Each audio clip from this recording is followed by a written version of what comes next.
Mga kabayan, maayong buntag sa atong tanan diri sa Kuwait ug labaw na dito sa Pilipinas.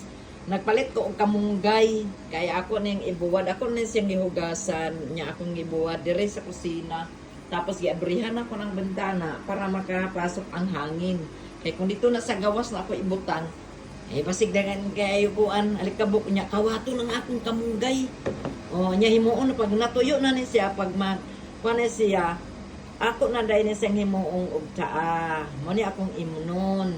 Unya, pag diha sa Pilipinas, magpakulo mo daning kamunggay niya. Mo na inyong imunon.